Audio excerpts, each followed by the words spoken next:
Good evening, everybody. Greetings from the future. Greetings from now. Behind me now is a wonderful thing called Digital Potion. I like this digital potion because of its specific intent in offering support and healing toward those who have a need for recovering from any kind of narcissistic abuse. In case you don't know what this is, I would hope you would never need to know what this is firsthand, but if you fall in love with somebody and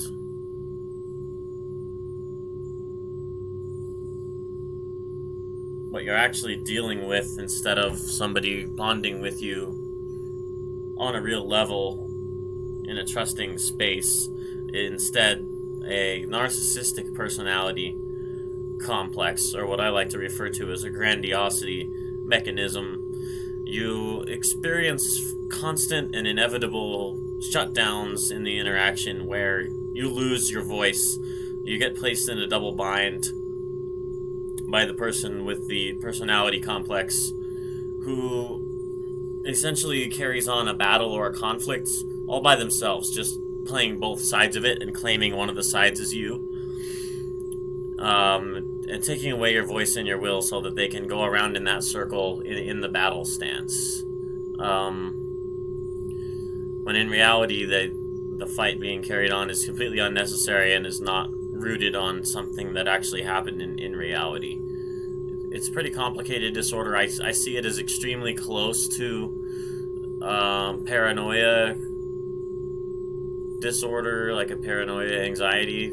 I think it's kind of like an enhanced version of a paranoia illness, because these fights are inevitable and they occur regularly in such the way that you, as the participant in the interaction, is placed into a threat kind of a category, like you become a scary monster with very malicious intents to steal and to harm the person that of course you have no such intention, but I mean that's the disorder, that's the complex about it.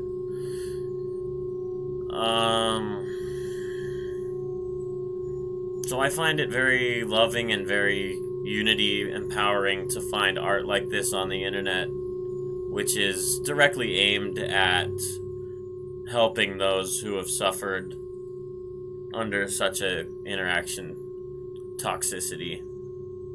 The fact of the matter is, it's really not possible to see it coming or to, guard yourself against it. As Alan Watts says, you can only play the game by trusting it, by loving others and trusting them right out of the gate and not forcing them to prove anything, because it can't be done. There's just no way to grasp and cling into that. Existing is like water. You can't do that. The only thing you can do is trust, and you may lose. You may make a bad gamble. That's essentially what it is when you are experiencing that total pivot out of a interaction with somebody which was positive and which was a feedback of goodness and of sharing and creativity, and it takes a left turn, sharp turn down to the pit of hell. And this is necessary to mention, I've got a bonus reel in the Adventure Basics project called Domestic Hell, and what it contains is recordings of situations, and I have many more recordings like this, but it was before I began creating anything, so it was just me kind of trying to take a look at reality from an objective, like, fact-gathering standpoint inside the crazy, irrational nightmare situations. And so these bonus reel items depict me attempting to make some element of the show and being interrupted and disrupted in what's called the narcissistic rage. So they're difficult to listen to, except the reality being shown there is inherently, I think, the definition of of artistry. It's just that it's terrible art. Its value is extremely sharp. Its value is extremely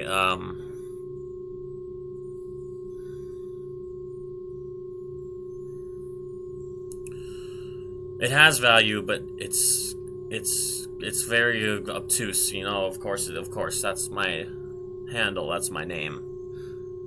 But anyways, it exists, and you can see in between my art.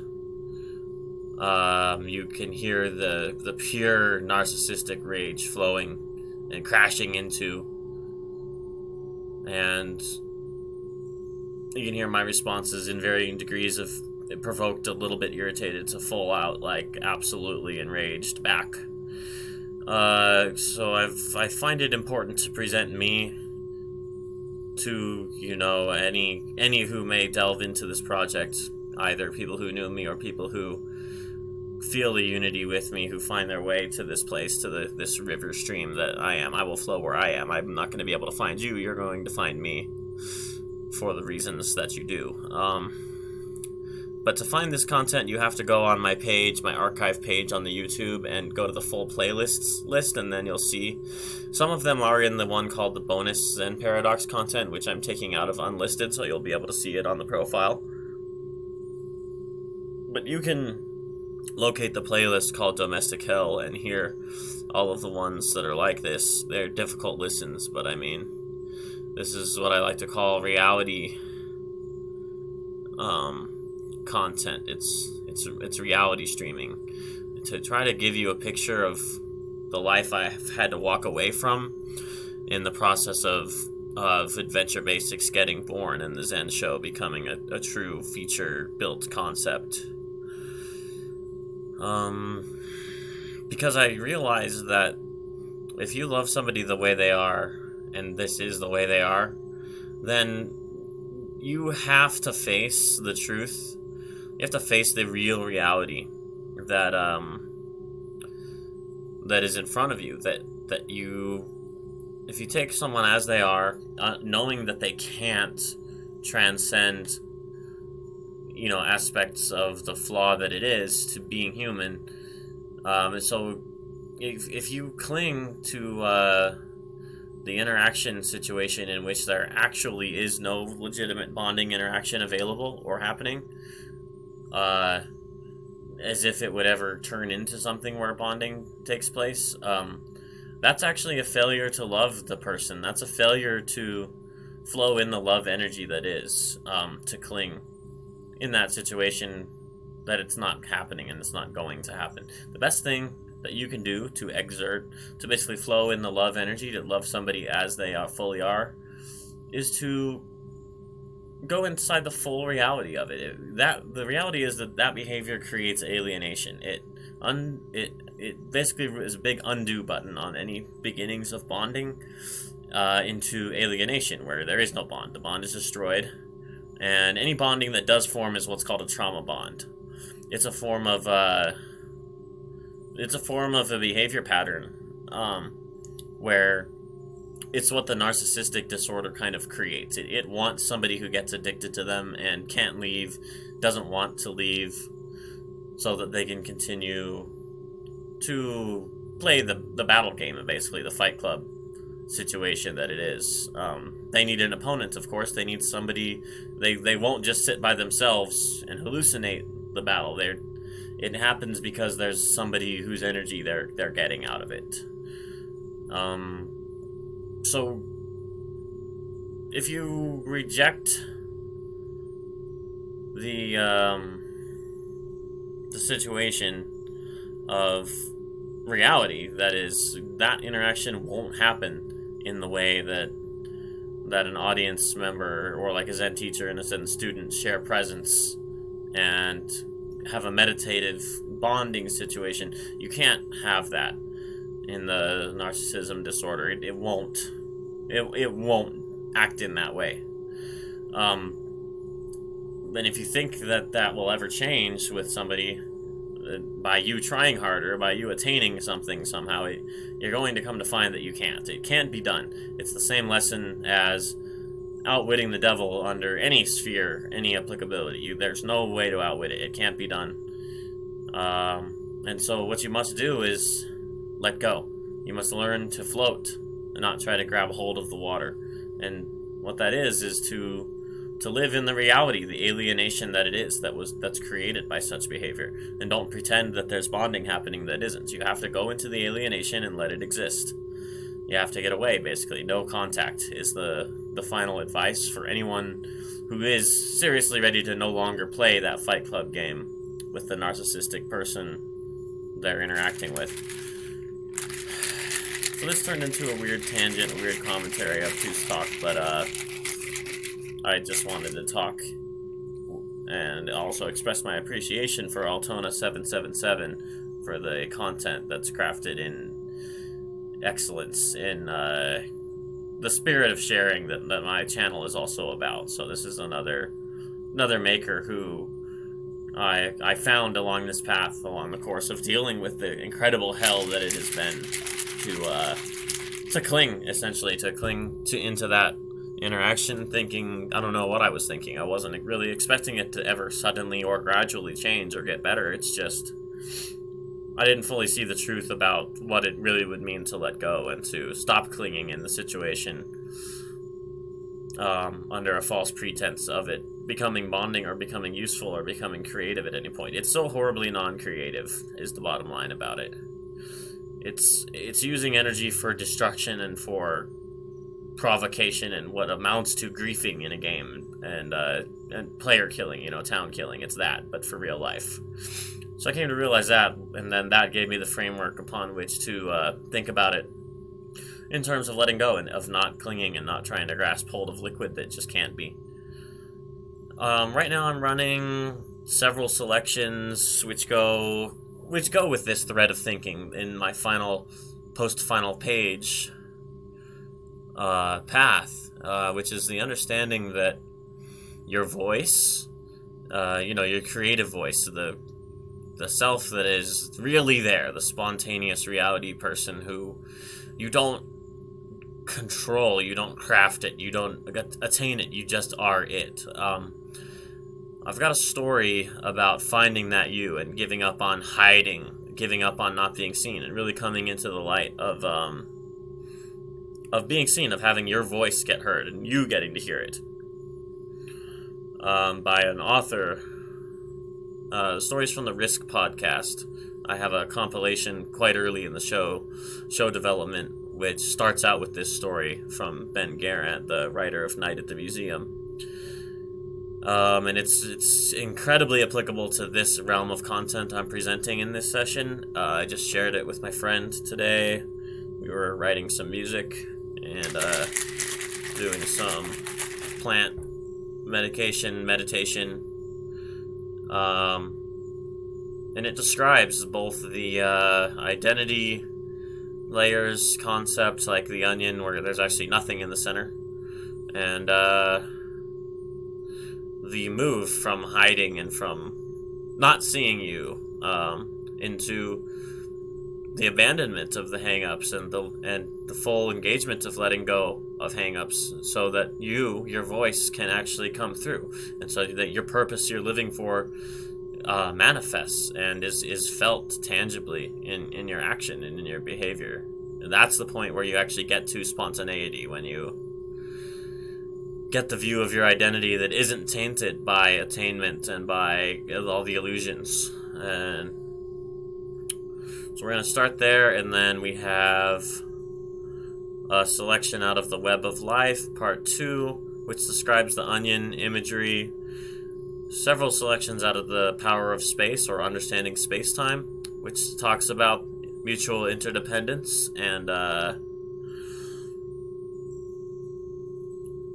the infinity thinking, the idea of eternalness as consciousness. Then some more items out of The Web of Life and its conclusion, and I've got two long selections out of How to Trust the Universe, which essentially detail things like the mystical experience and more of this information about about what trusting in this context of Zen and Tao actually means, what it's really about. Let's see, what else, if we missed anything that we are including in this.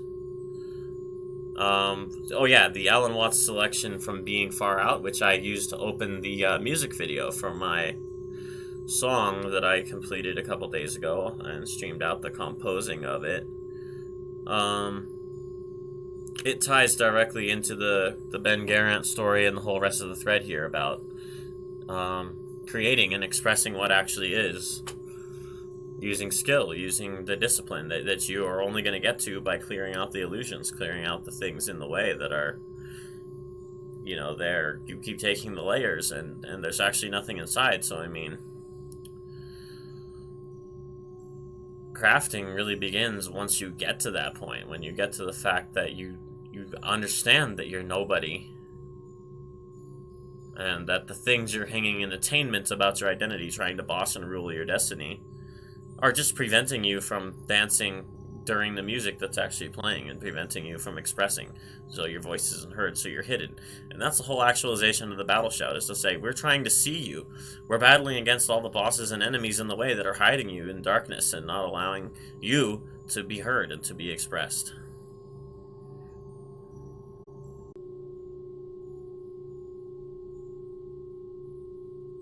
I've done a lot of acid. I've done at least 400 hits of acid. And I know that because over about a 4-year period. And I know that because while I was doing it, I was sort of keeping track.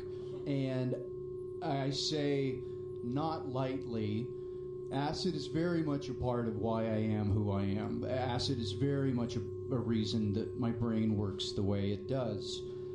And this is the story of my bad trip that I had. So, the first time I ever did acid, I bluffed myself into it.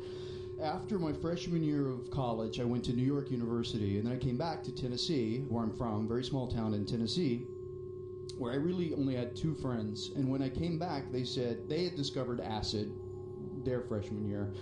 And they said, "Have you done acid, man?"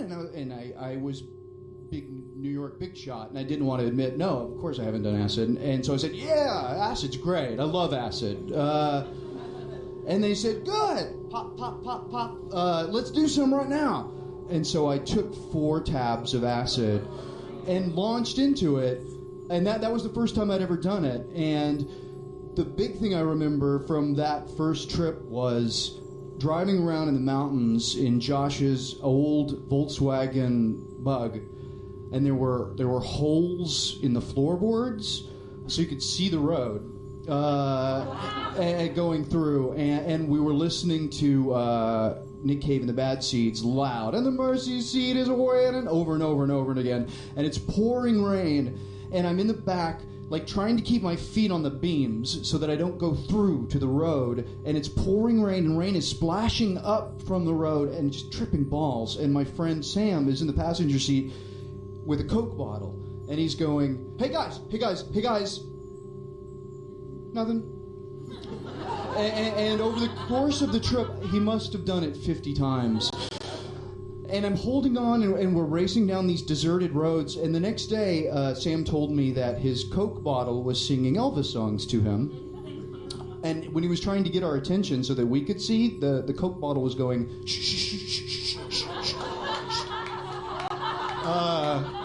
So that's what that was happening. And it was not raining the night before at all.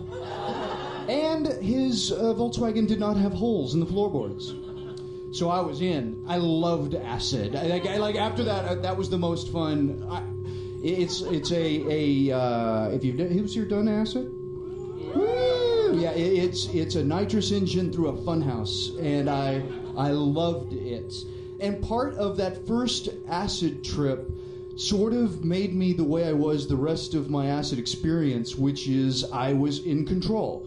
Like when something terrifying happened, I could very calmly steer away from it and go that way. You know, when I started to think dark, scary thoughts that I didn't want to think, I was very, very competent at just like, okay, I'm not going to think about that. Or walk into a weird place I'd never been before, and that corner's got a scary, well, I'm not going to go into that corner. I'm going to go that way. And I think that's because the very first trip I ever had, I was pretending I was the pro. I'm the captain of the ship, guys. Don't worry. Everybody's okay. You're with me. I'm going to weather us through this storm. And that attitude kept me through acid my whole time I did acid. And there was really good acid around. This is in the late 80s. So I could trip balls and be in public. I did acid in museums and at school and in restaurants, and I could order, and nobody knew that I was totally fucking tripping balls and that people's faces were like melting off of their skulls. But I knew it was the acid, and I was totally in control. And part of that, I think, was because I was weird and quiet all the time anyway. But I spent a weekend in Vegas with people where I did 12 hits of acid over 3 days, and nobody knew. None of my friends knew that I was on acid. I always tripped alone, always, this whole time. After I left my buddies in Tennessee and went back to New York, I tripped alone.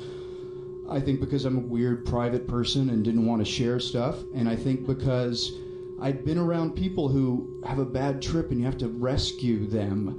And so you spend your trip keeping your shit together and like arranging the helicopters to get the guy down out of the ravine when you should just be fucking hiking in the Alps and having a great time. And so I tripped alone, and I tripped alone a lot.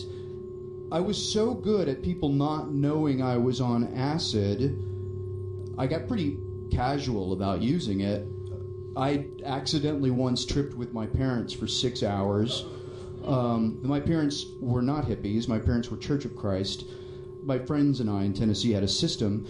I had an uncle with a cabin way up in the mountains, like this Evil Dead looking fucking cabin way out in the middle of nowhere. And so we would go up there and do acid and trip for days in a row. And so the system was Josh would call, we would hit, boom, because it was a 40-minute drive up to this cabin, so that like it would start to kick in when you left the highway and get onto the dirt road, so that you start to enter Wonderland when the road gets bumpy, and it was perfect. So New Year's Eve, he says, I'm starting the car, drop. So I drop, boom, boom, boom, boom, boom.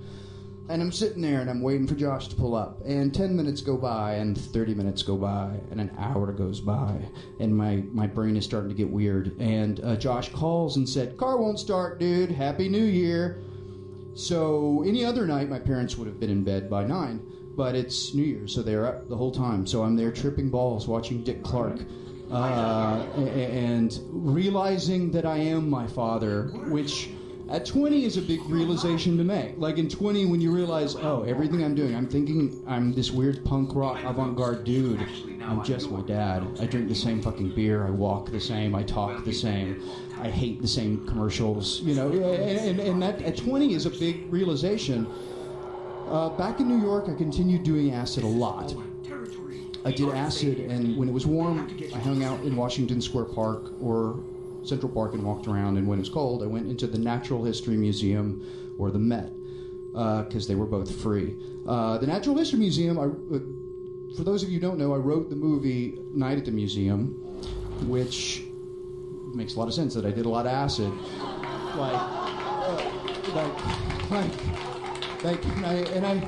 I had a partner writing that, so I didn't write the whole thing. But there are moments in that movie that are totally fucking happened to me, man. Like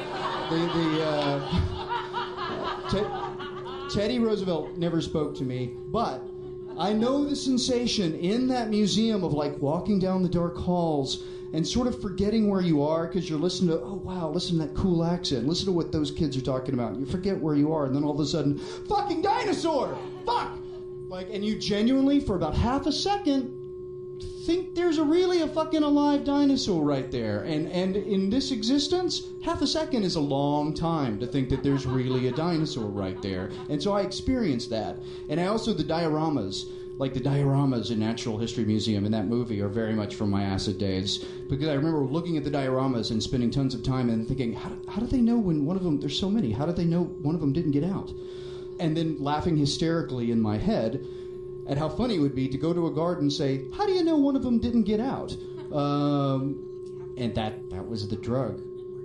So I learned a lot on acid. The two big things that changed my life from that drug were I was a really angry kid. I was a punk rock. My parents were not great to me, or at least I thought not at the time. And I was a punk rock kid in Tennessee. So I had green hair in Tennessee. So people slashed my tires. And so I was an angry kid. And I took that anger with me to New York. And I cut myself and I had pins in my skin. And I was a furious. And an acid trip gave me a big realization that, like ecstasy, when you make a realization on acid, it sticks if it's true. And I realized, like, I'm not obsessed about other people. I'm walking around all day thinking that everybody hates me, or thinking that everybody thinks I'm weird or stupid because of my accent, or everybody in NYU has better clothes than me, and I think everybody hates me. And I realized people don't think about people they don't know. People don't think about their coworkers. People are so wrapped up in their own brain that they're not hating you. They don't have time. They don't think about it. And that's a kind of an obvious realization to make. But without acid, I never would have made that realization. And it changed me from being a paranoid, hateful, angry person to, fine, I can just walk around. Nobody in this room's thinking about me. If I sit in the corner and keep my mouth shut, nobody gives a shit what I'm thinking. Which is huge. And it changed me from being angry to being okay. And the other thing that it did, acid, was I never wrote a word until I did acid, which is just true. Like, I hated writing in high school. I never wrote funny sketches. I was in the state for a year, and I didn't write any sketches the first 4 shows of the state. But acid did something, and I am now a professional writer. I make a lot of money, and I love it. And thank you. But I enjoy it. And I think it has something to do with some clogs that acid washed through, and I think it comes from going to the Met and looking at paintings saying, wow, Christ looks like a boxer in that one. Hey, how you doing, St. Paul? What are you doing? Hey, let's go over to this, talk to this dragon. And like loosening up this weird sort of dialogue in my head that now is my fucking job. And that's acid. So I started using it so much that I really wasn't learning anything. I was just sort of fucking around on it. And I realized I can't do acid forever. I looked bad. I was skinny. I looked like Sid Vicious, which at the time I thought was cool, but my friends were worried about me, and I looked like I was about to drop dead because I never ate. My skin was bad. I was skinny, and I should stop. And I realized that if I was going to stop doing acid, I can't do it with having always avoided that monster in the corner. I knew that the scary idea in my head or the scary thing under the stairs, I always go, hey, I'm not going to think about that. And I know that if I'm really going to use acid as a tool to make my brain better, I have to face this thing. I have to find out what's there. And it's probably going to be okay. But I can't have avoided a big thing my brain is saying for all of these trips. So that's what I did. My big fear from doing this was 2 friends really ever for the first 17 years of my life. These 2 guys who did acid with me. And one of them, acid, totally fucked up. One of them was probably a better writer than I was, at least when I was 18.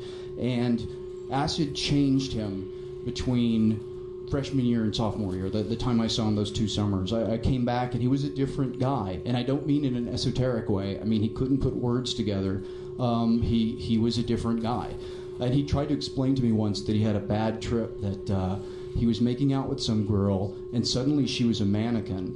And then suddenly he was on the floor making out with this mannequin in a room full of people, and they were all watching him. And he said at the time, I don't know what really happened. I don't know, was it a girl that I freaked out with? Was I really making love with a mannequin? I don't know. But he lost something. He would say, I hit the fucking brake. Like when he wasn't on drugs, he would just sort of say that sometimes. So it wasn't like an esoteric, you're slightly a different guy. Like acid did something damaging to Sam. And so there's that. Part of my brain was like, is that going to happen to me? But I needed to do it if I was going to stop doing this drug. I needed to make this trip. I needed to go there. So I did. I took 5 hits of acid, and I went... the trip, geographically, I walked from where I lived on 10th in New York down to Washington Square Park, all the way up 5th Avenue to Central Park, through Central Park, down Broadway, back to 10th, which is about 20 miles. I walked this whole trip. It wasn't monsters that got me. Like, it's hard to describe, but the fear that happened, and I don't know how it began, was... It's not that I couldn't remember who I was. And it's not that I didn't know who I was. It's that I knew who I was, and who I was nobody. I was nothing. And so I was walking around thinking, well, who are you? Who are you? Who are you? Well, I've got pink hair. Yeah, that's not you. That's bullshit. You're doing that to impress people so that you can avoid actual conversations. Who are you? Well, I'm an actor at NYU. You don't want to be an actor. You don't take it seriously. You're making fun in your head of all these people who want to be actors. Who are you? I'm from Tennessee. You don't want to be from Tennessee. You don't take pride in that. Who are you? And it was peeling an onion, and there was nothing in the middle of the onion. I knew all the things that I wasn't. I knew all the things I was pretending to be. There was nothing else. There was nothing in the middle. And it wasn't a esoteric, sitting on a psychiatrist's couch exploration of that. I was bawling and with snot running down my face and terrified because I didn't know where to go. I didn't know where to go. I didn't know to go back to 10th Street because I didn't know who I was. Like, very real. I wasn't anybody. It's terrifying. Thanks, Kevin, for suggesting this one. Thanks, guys. It's a really good ghost story, you guys. So I really genuinely didn't know who I was. And a couple things came out of it. I shaved my head for the first time and never dyed my hair again. That's nothing. I had a Walkman that I used to listen to all the time, and I threw it into the reservoir in New York, Central Park, because I realized I was avoiding people by listening to music instead of really being where I was.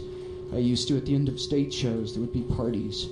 And I never went. I would go away because I was scared. I didn't want to be there. This is my phone. Now, it doesn't play music. It doesn't have videos. Because I want to be here. And this was 20 years ago. But it was because it taught me that I was avoiding just being where I was and being myself to the extent that I wasn't anybody. And I would say in a very real way, who I am now started that night. That I realized, I'm nobody yet. But I have to start to be something. I have to really start to listen to people and be honest with people and open people and be something, even if it means I suck. I have to be that. Even if it means I have to, let people know what I'm good at and what I'm bad at. And that's really when I began to realize, well, I'm going to be a writer. Even if I'm not good at it, that's the one thing that I'm kind of doing, and I'm going to do it. I kind of opened up to people, and I'm still not the most open person in the world. As anybody who knows me knows, I'm still very, very quiet and very, very shy. But I'm a writer. You're somebody. Well, that's not what I mean. Everybody is somebody. But I'm a writer. I know that. I don't have many friends, but the friends I have know everything there is to know about me, and I trust them and I love them, which I didn't have before. And I'm doing great. I'm not living on the street. I have a big giant house from all these stupid movies, but it really made me who I am by washing the slate clean and making me realize that I, at that point, really was a bunch of bullshit that I was telling people. And that's a good thing to learn at such an early age. And the other weird thing that I think about a lot is, Sam took some weird acid and he never came back. Me too. There was another guy that took those 5 tabs and that guy's gone.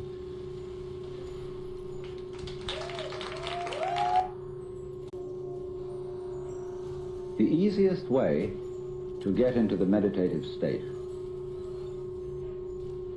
is to begin by listening.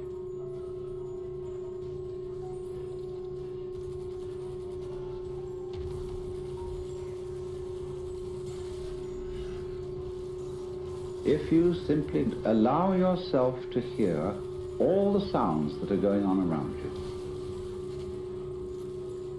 just listen to the general hum and buzz of the world as if you were listening to music. Don't try to identify the sounds you're hearing. Don't put names on them. Simply allow them to play with your eardrums. And let them go. In other words, you could put it, let your ears hear whatever they want to hear. Don't judge the sounds. There are no, as it were, proper sounds or improper sounds, and it doesn't matter if somebody coughs or sneezes or drops something. It's all just sound. And if I am talking to you right now and you're doing this, I want you to listen to the sound of my voice just as if it were noise. Don't try to make any sense out of what I'm saying, because your brain will take care of that automatically. You don't have to try to understand anything. Just listen to the sound. As you pursue that experiment, you will very naturally find that you can't help naming sounds, identifying them, that you will go on thinking, that is to say, talking to yourself inside your head automatically. But it's important that you don't try to repress those thoughts by forcing them out of your mind, because that will have precisely the same effect as if you were trying to smooth rough water with a flat iron. You're just going to disturb it all the more. What you do is this. As you hear sounds coming up in your head, thoughts, you simply listen to them as part of the general noise going on, just as you would be listening to the sound of my voice, or just as you would be listening to cars going by or to birds chattering outside the window. So look at your own thoughts as just noises. And soon you will find that the so-called outside world and the so-called inside world come together. They are a happening. Your thoughts are a happening, just like the sounds going on outside. And everything is simply a happening. And all you're doing is watching it. Now, in this process, another thing that is happening that is very important is that you're breathing. And as you start meditation, you allow your breath to run just as it wills. In other words, don't do at first any breathing exercise, but just watch your breath breathing the way it wants to breathe. And notice a curious thing about it.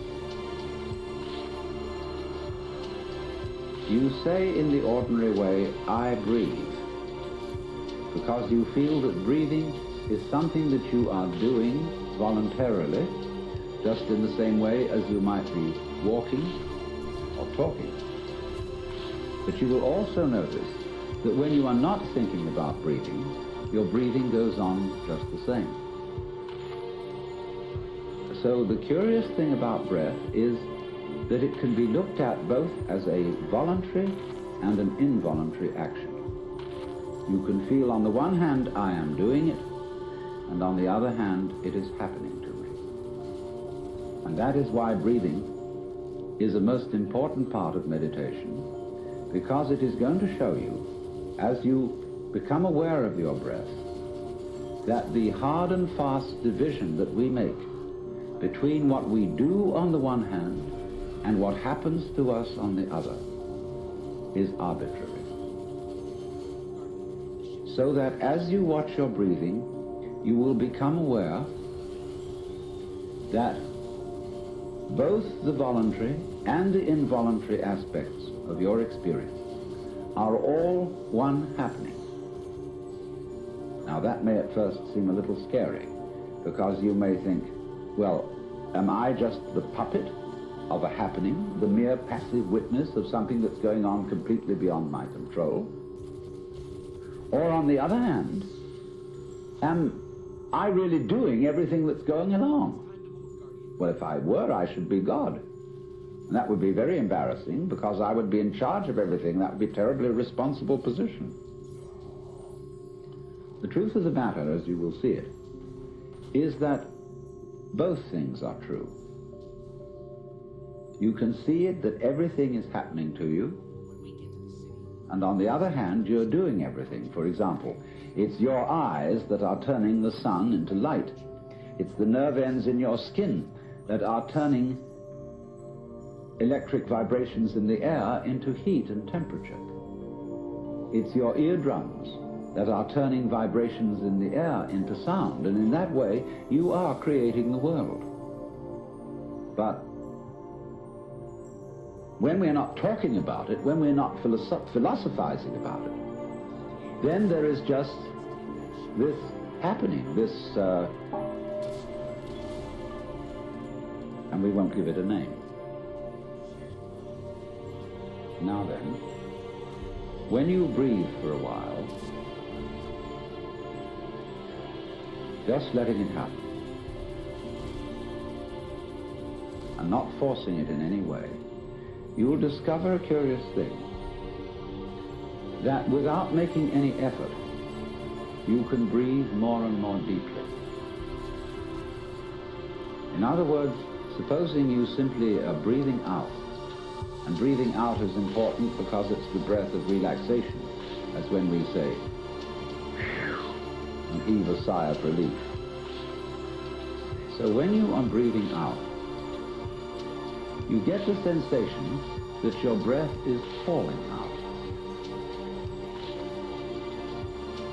Dropping out, with the same sort of feeling you have as if you were settling down into an extremely comfortable bed.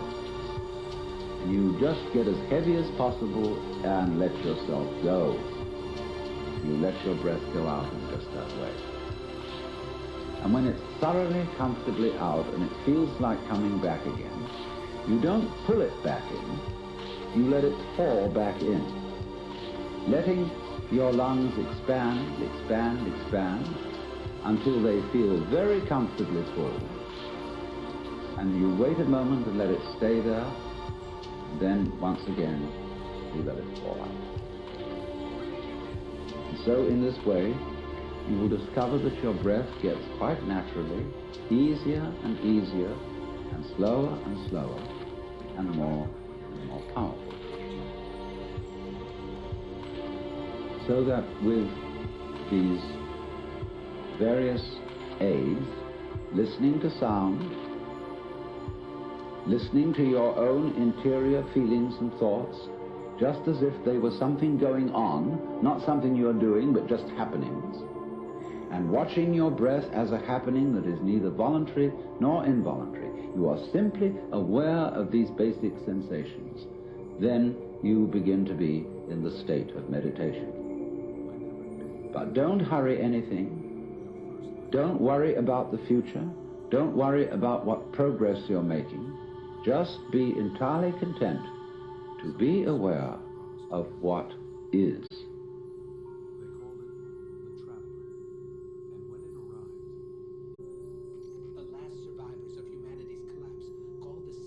Now, in the same way, I've often said life is a drama, and a drama is a deception. It's a big act. When you peel an onion and you don't really understand the nature of an onion, you might look for the pit in the center, like any ordinary fruit has. But the onion doesn't have a center. It's all skins. So when you get right down, there's nothing but a bunch of skins. You say, well, that was kind of disappointing. But of course you have to understand that the skins were the part that you eat. Well, in rather the same way, you see, you find when you explore yourself and your motivations, and you go through and through and you try to find out that thing which is really genuine. That's why in Zen discipline they give you koans which require a perfectly genuine act. An act of total and absolute sincerity. And people knock themselves out trying to do this thing, but they always know that the master's going to catch them. Because he reads their thought.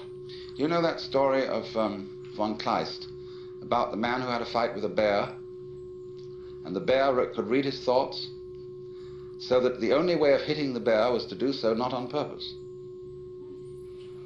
because the bear would know in advance. So it's the same in working with a Zen master. You have to do the genuine act, not on purpose. But since you are put in a situation where it's rather formal and you're supposed to do it on purpose, you're stuck, you see. So you explore the onion and you go in and in and in, and then you find, well, it's all a deception. Now then the question arises, who's deceiving who? Who's fooling who? I'm fooling me? What is fooling? Fooling is playing like you're there when you're not. You know, getting somebody else to answer your name in the roll call. So, we're all, you see, this is the metaphysical basis of it. This is what the Hindus mean by Maya, the world illusion. The world is playing it's there when it isn't. And it's a trap. And it sucks you in. And you can't get out of it. And it's a thorough big trap too. But always, when you get an idea like this or a feeling like this, follow it to its extreme. Don't back out from it. If you find you're selfish, go to the extreme of what selfishness means. Confusion largely results from not following feelings or ideas to their depth. You know, people think they want to be immortal. They'd like to live forever. Do you really want to do that? Think about it. Really go into it, what it would be like. People say they want this, that, and the other. They want this kind of car, they want this kind of dress, or so on, and this much money, and so on. It's always a good idea to think it right through. What it would involve to be in that situation, to have those desires fulfilled. Also, when you form a relationship to another person, think it through too. You see? How inconvenient could they be? However attractive. And always turn the embroidery round and look at the underside, but don't get caught doing it. See, that's something one does on the side in secret, because otherwise you play the game that everything is as it's supposed to be on the front. But that makes you humorous, and that makes you human.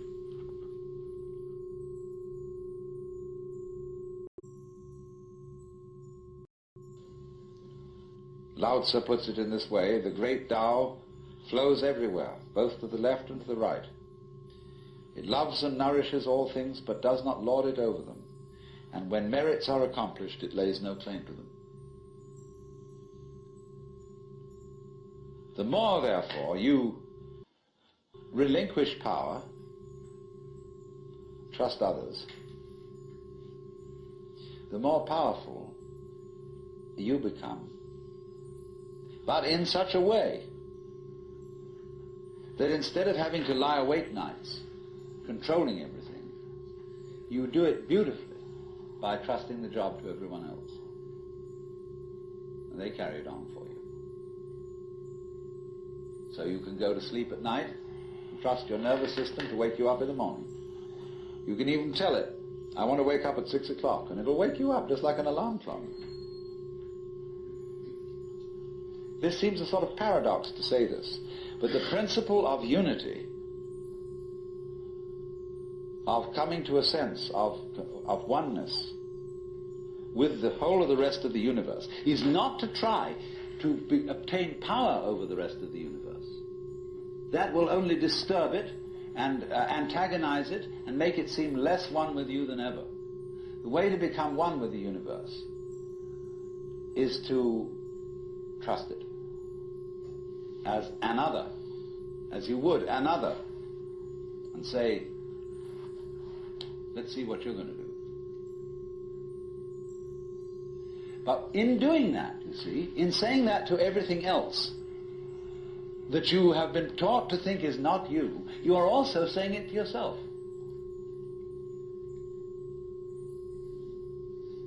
Because finally, as I pointed out, you do not know where your decisions come from. They pop up like hiccups. And when you make a decision, people have a great deal of anxiety about making decisions. There's this guy farmer, who ordered a help man to come in, and found he was an extraordinarily efficient worker, because the first day he put him on sawing logs. And he sawed more logs than anybody had ever sawed. It was fantastic. But it was all done in one day. So the next day he put him on to mending fences. And there were all kinds of broken fences around the farm, and in one day he had the whole thing done.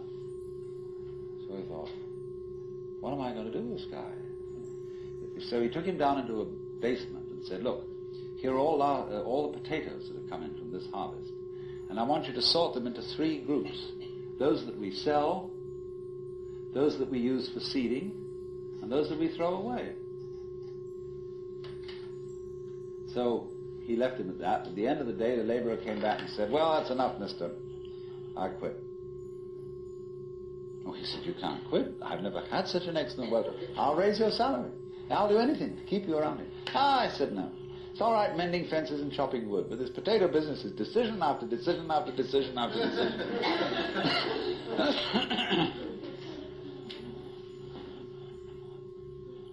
So when we decide, we're always worrying, did I think this over long enough?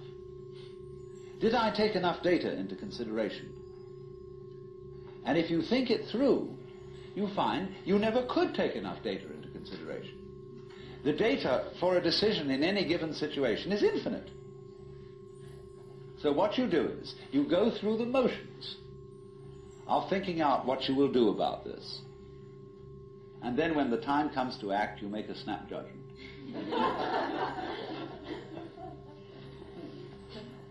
I mean, I'm speaking a little extremely, making some fun of it and so on, because after all, we do occasionally get the vague outlines of things and make a right decision on rational grounds. But we fortunately forget the variables that could have interfered with this coming out right. It's amazing how often it works. But warriors are people who think of all the variables beyond their control and what might happen. So then when you make a decision, and it works out all right, I think very little of it has much to do with your conscious intent and control. But somehow or other, you are able to decide and control things more harmoniously if you delegate authority. That's why very great businessmen are those who can delegate authority. Trust others to work for them. Because those are people developing businesses on the same basic structure that is fundamental to a living organism. Delegation of authority. It loves and nourishes all things, but does not lord it over them. And you see, then, what is happening is this. The more you let go of it and trust it, as if it were quite other than you,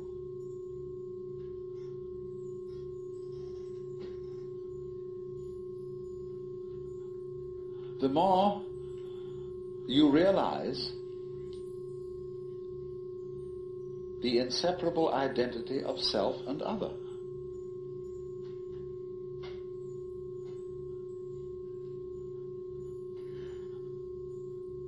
To go back, if you try to find the identity of self and other by subjecting other to self, no go. If, on the other hand, you find it through giving self, that is control, over to other, and trusting that, you may make a mistake. You may make a bad gamble. But in the long run, you're acting on a principle which has the backing of evolution. This is the way biological evolution goes on. Constant delegation of authority. That's why, obviously, the democracy is superior to the monarchy. Mr. Tocqueville who said that democracy is always right, but for the wrong reasons.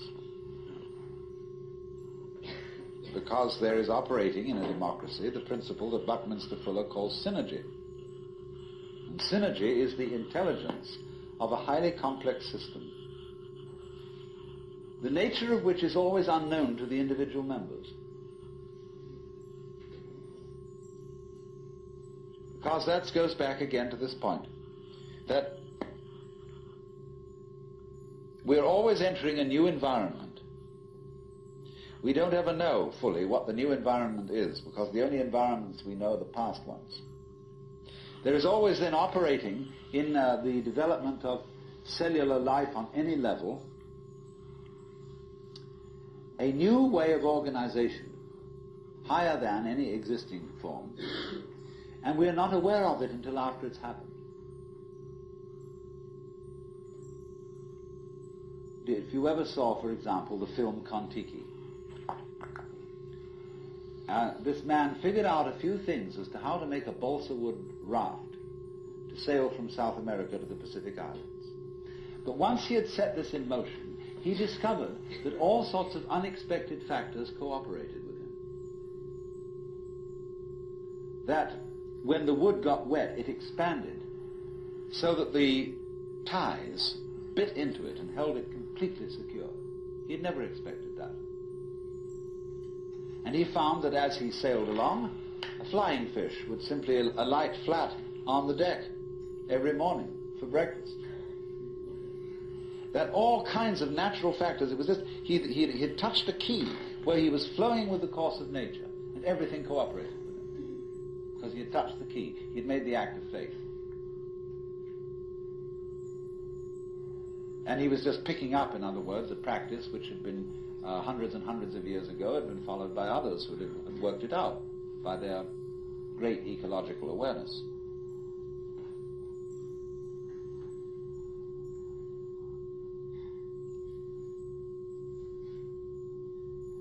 So we do come out of this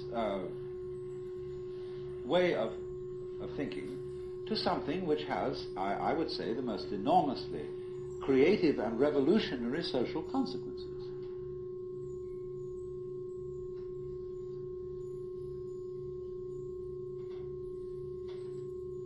That it has become not virtuous, not self-sacrificing, and not anything like that. It has become the hardest practical politics to let go control to others, to give up trying to dominate the scene.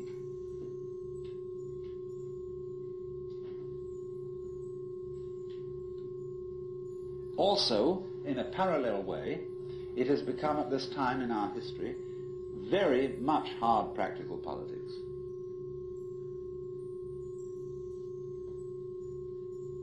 To learn how to enjoy ourselves.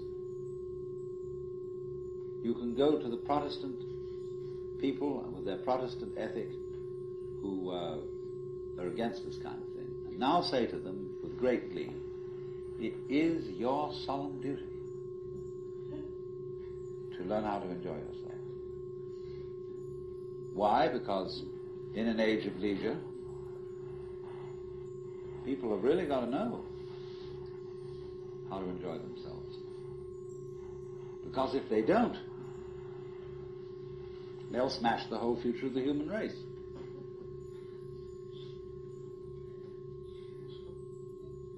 So a utopia has become not some sort of a dream, but an urgent necessity. We can't do without it. Because if we try to do without it, what's going to happen is that we are going to terminate our race in a mutual massacre of scapegoats.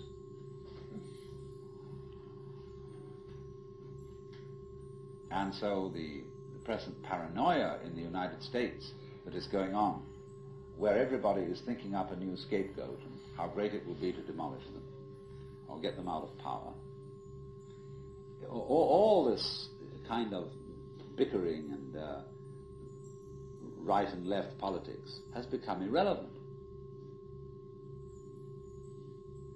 because we now have the opportunity of trusting our own intelligence, our own technology.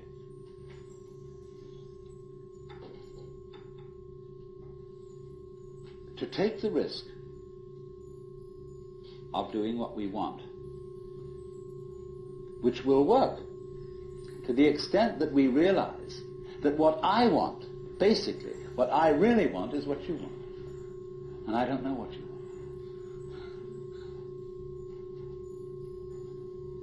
Surprised me.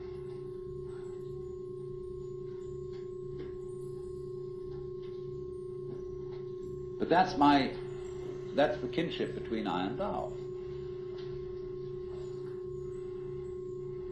So when I ask, I go right down to the question, which we started with. What do I want?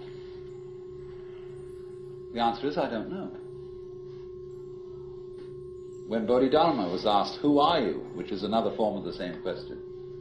He said, I don't know. Planting flowers to which the butterflies come. Bodhidharma says, I know not. I don't know what I want. Well, when you don't know what you want, you've reached the state of desirelessness.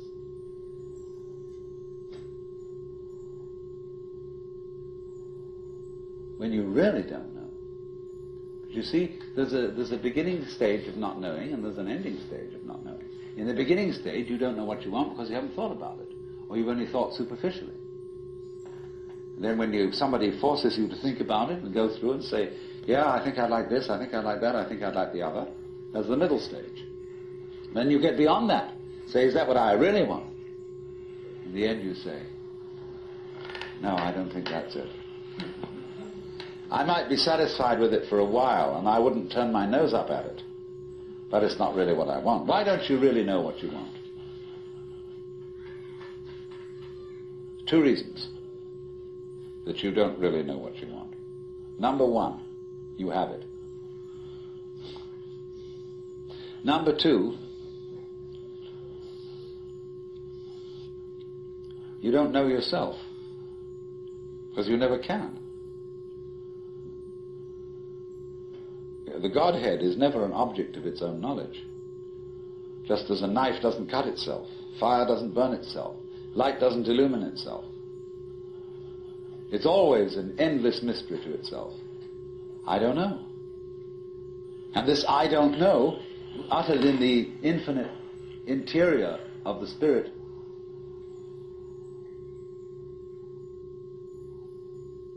this I don't know is the same thing as I love, I let go, I don't try to force or control. It's the same thing as humility.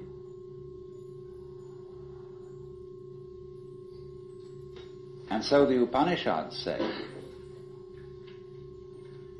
if you think that you understand Brahman, you do not understand, and you have yet to be instructed further.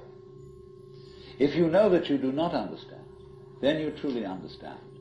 For the Brahman is unknown to those who know it, and known to those who know it not.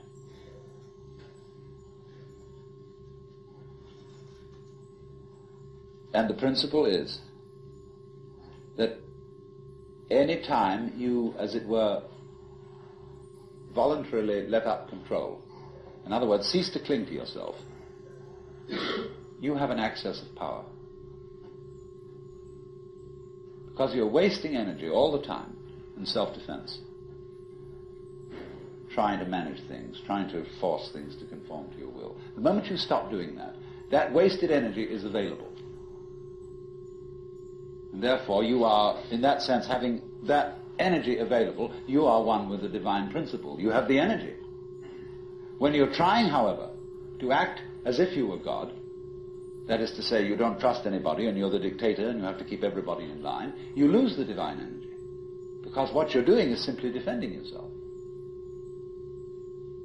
So then, the principle is, the more you give it away, the more it comes back. Now you say, I don't have the courage to give it away. I'm afraid.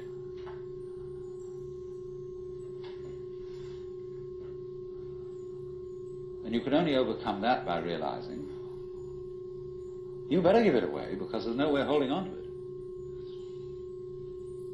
The meaning of the fact, you see, that everything is dissolving constantly, that we're all falling apart, we're all in a process of constant death, and that the world we hope men set their hearts upon turns ashes, or it prospers, and like snow upon the desert's dusty face, lighting a little hour or two is gone. You know, all that Omar Khayyam jazz.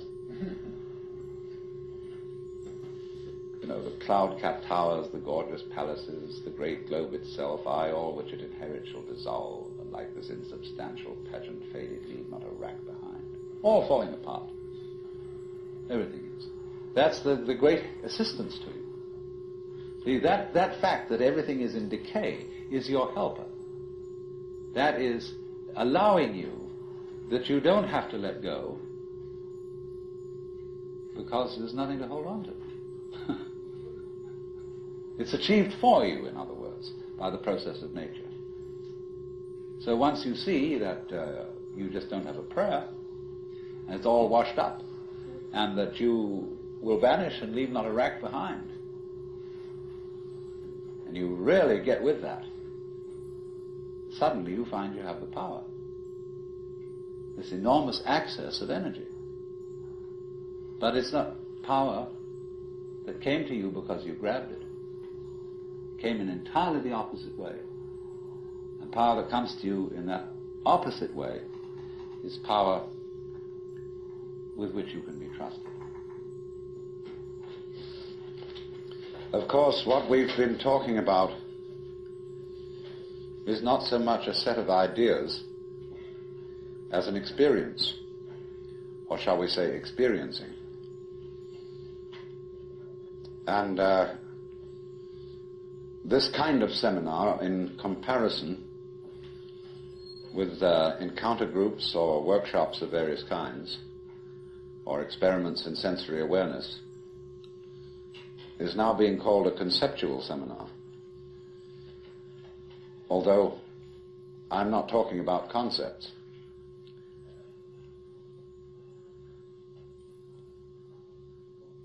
But the crucial question arises that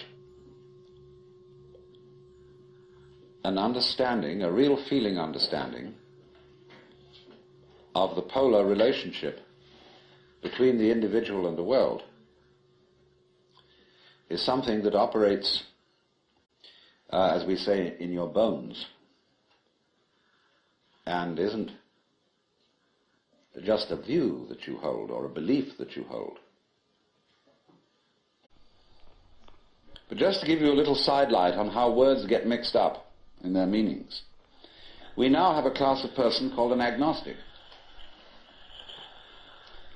And an agnostic generally means a person who doesn't commit himself to any beliefs about the ultimate nature of things. He just says he doesn't know. But the original word, agnosia in Greek, meant a special kind of knowledge. It was called the dark knowledge of God. The knowledge of God in the cloud of unknowing, to use the title of a mystical treatise written by an anonymous 14th century English monk. This monk derived his ideas from a very mysterious figure who wrote under the name of Dionysius the Areopagite. Well, now going back to this strange monk Dionysius, it was he who first put around the idea in Christian circles that there was such a thing of the knowledge as the knowledge of God by faith, by agnosia, really, by unknowing. And he, in a book which he wrote, very short book called the Theologia Mystica, he wrote a treatise on the higher knowledge of God, which might be quoted directly from the Upanishads in certain parts of it. The last section of it reads like the Mandukya Upanishad, because it's a series of negations. It says what God is not. And he goes very far, because he says that God is not one. He says our idea of unity falls far short of what God is. So does our idea of Trinity. So does our idea of spirit, our idea of mind, of justice, of love. All these things are not really God. And he says in another place, if anybody, having seen God, understood what he had seen, what he would have seen would not have been God, but some creature of God, less than God, some sort of angel or something like that. He wrote really two very important books. One was the one I said, the Theologia Mystica. The other was called the Divine Names. And these two books presented the two phases of his theology. The book called The Divine Names was a discussion on the nature of God in terms of what God is like, by analogy. And this kind of knowledge of God he called kataphatic, from the Greek theme, to speak or say, kata, meaning to say according to, that is to say, to speak by analogy. Where he used, though, entirely negative language about God, this sort of discourse was called apophatic. And the word apo meaning away from, to talk away from. Just as a sculptor, when he makes an image, reveals the image by removing stone. And so Dionysius explained that one attains the knowledge of God by discarding concepts, which is exactly what the Hindus mean when they say, of God one can only say neti, neti, not this, not this, not any conception. So thus in Hindu philosophy, the highest state of consciousness in samadhi is called nirvikalpa samadhi, which means literally non-conceptual. Vikalpa means a concept. Nir is a negation. So the non-conceptual knowledge. Now, people have greatly misunderstood this.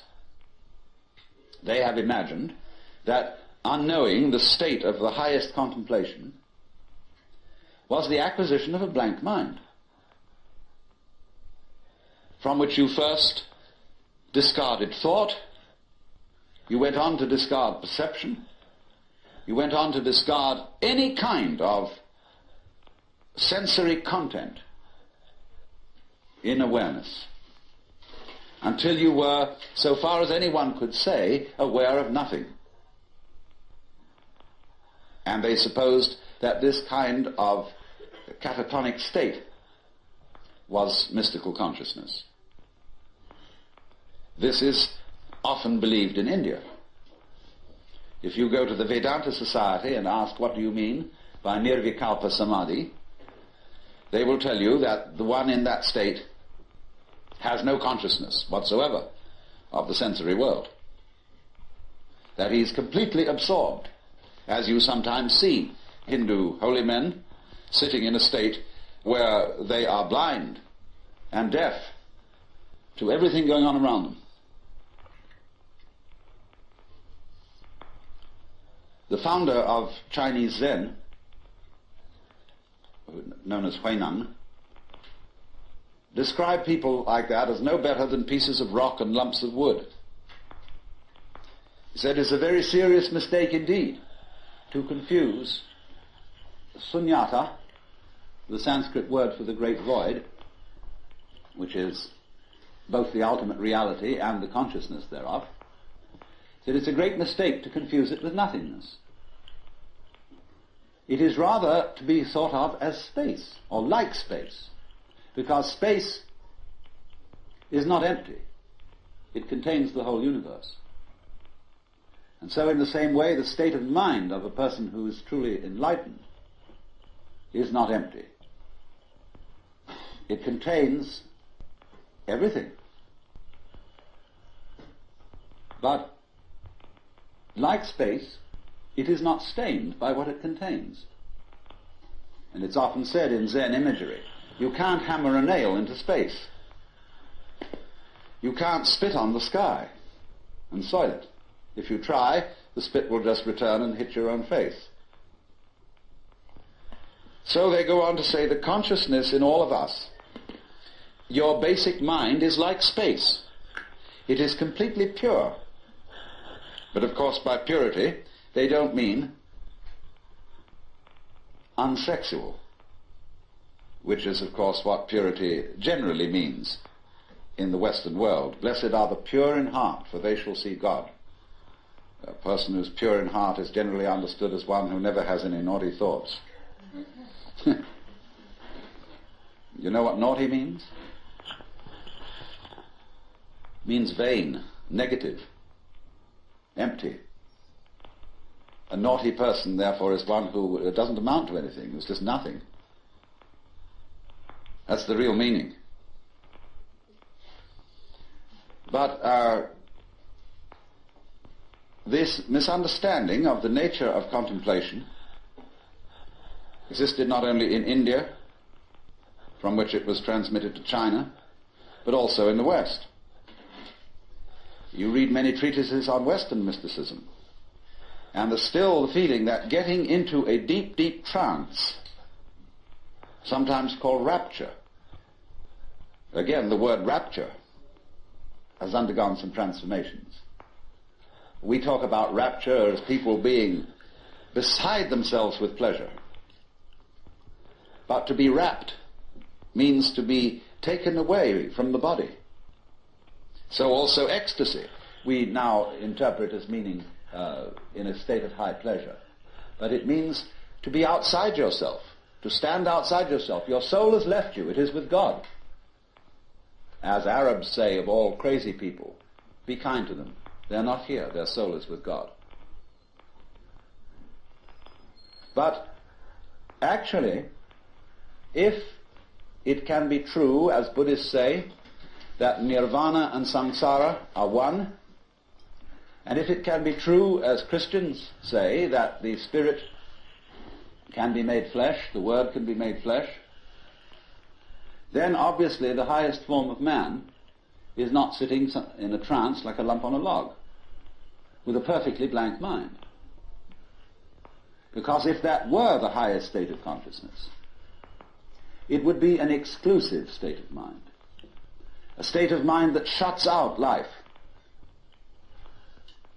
And in that sense it could not qualify for being what the Hindus call non-dualistic. They always speak of the highest reality as being not one, because one excludes many. Not nothing, because nothing excludes something. Not being, because being excludes non-being, and vice versa. And so they use this word non-dual to mean that which doesn't exclude anything, which, as it were, has no outside. As we say, space has no outside. You can only have outsides inside space.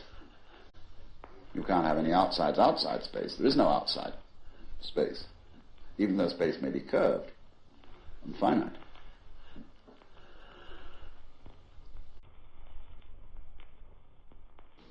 In Buddhist philosophy, where the ultimate reality is called shunyata, the void, the Chinese will translate the Sanskrit shunyata with their character that means sky or space. And the Taoists would say, quoting Lao Tzu, the usefulness of a window is not so much in the frame as in the empty space through which something can be seen. It is very difficult indeed to have private thoughts, because when the very materials with which you think are public property, it shows what a vast influence the public has on you in the deepest recesses of your mind. It's therefore very difficult also to think freely, independently, because we are pushed around with the symbolic systems of words or of numbers in which we think. But since you see the functioning of the mind in the process of thinking depends upon an outside community, you begin to see that your mind is a network of relationships. You think only in the context of an environment of people and of natural processes. So that you could say that your mind is at the very least a most complex network of present and past relationships stretching out to the very limits of the universe. And this, as I've often said, explains such truth as there may be in astrology. That when you want to draw a map of a person's soul, you draw a map of the universe as it was when he was born. We say that is your chart. That expresses you in a special way. Now, the astrologer's maps are very crude. They're based on a rather primitive view of the universe. But the truth of it is there, you see, that who you really are, your soul, your mind, is the total universe as focused upon you. And this connects with what in Mahayana Buddhism is called the doctrine of mutual interpenetration. Namely, that every thing event in the world, anything, in other words, supposing the whole world is a moving pattern, and then you want to identify the wiggles in the pattern. It's very difficult to determine how much of a wiggle makes one wiggle. But by a sort of calculus in which we chew the thing up, we say all this wiggly world consists of so many wiggles, and each individual wiggle is a thing event.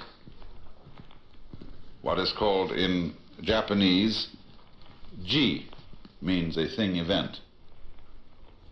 And so the idea of the doctrine of mutual interpenetration is that every thing event in the universe implies all the others. It goes with it. Doesn't matter how long it lasts or how short it lasts. The fact that it is or the fact that it was implies the existence of everything else.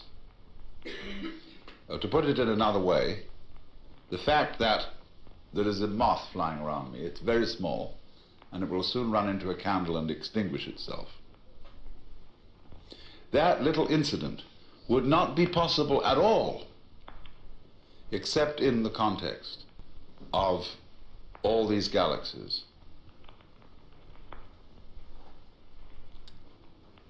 Because their existence goes with the possibility of there being such a minute little life fluttering around. What is not so easy to see is the picture in the opposite direction. That in the same measure, all these galaxies depend upon and go with this little moth.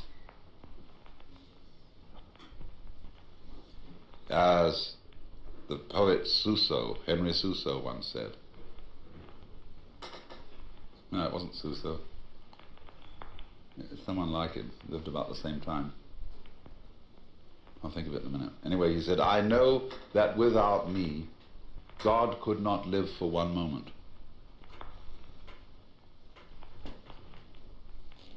And this is the other aspect of it. And this is the difficult one to understand. And we shall be able to approach this in the course of the seminar. In fact, if you realize that, then you've really got it. You've got the point of your own existence. But to get the reverse picture, you have first of all to get clearly its opposite one, namely that the existence of any one minute little thing is intimately related to everything.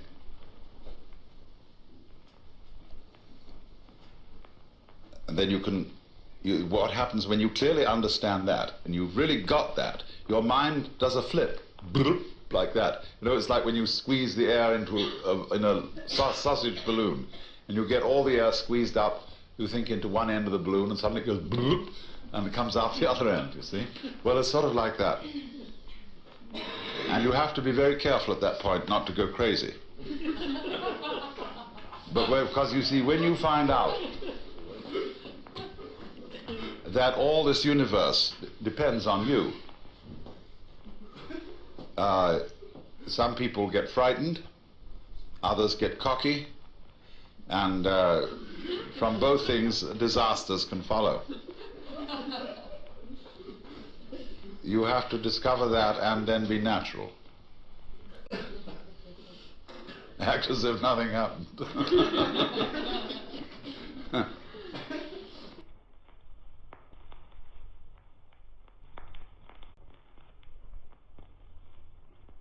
But to get back to space, all I was showing in this sort of digression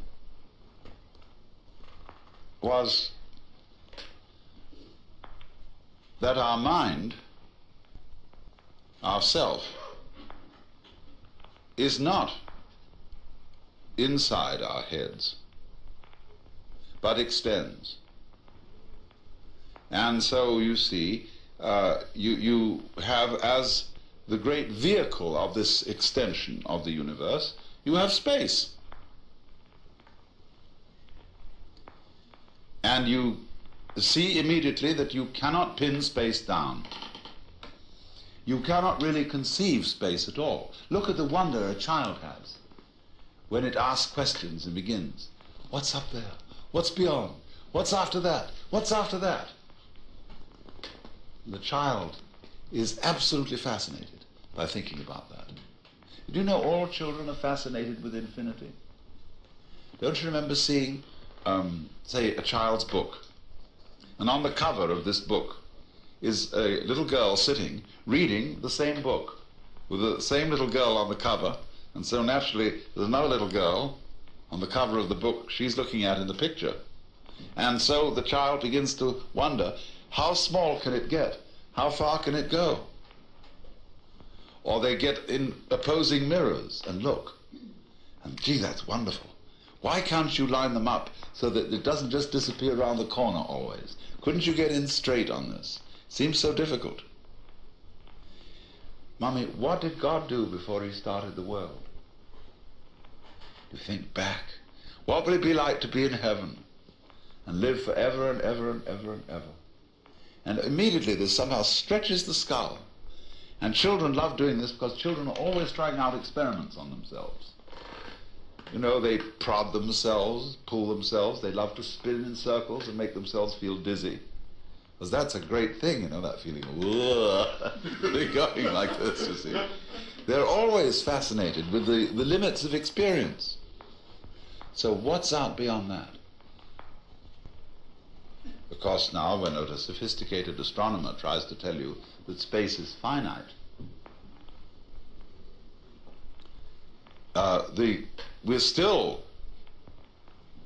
we resent this and say, all right, space is finite, but what's outside it? Well, the astronomer says, you see, you can only talk about an outside, inside space. Outside space, there is no outside. You see, the mind won't take it. The sense, you see, of infinity.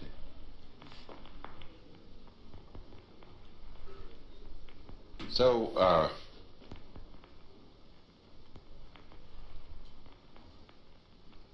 this space fascinates us. Going on forever. Expanding. It seems to be actually going on forever. You see? If the universe is a huge explosion. But you can see, can't you, I think this. Space, although you cannot pin it down, and it has the quality of infinity, there's no way of talking about space, because it has no color, it has no weight, you can't cut it, you can't possibly chop it into pieces.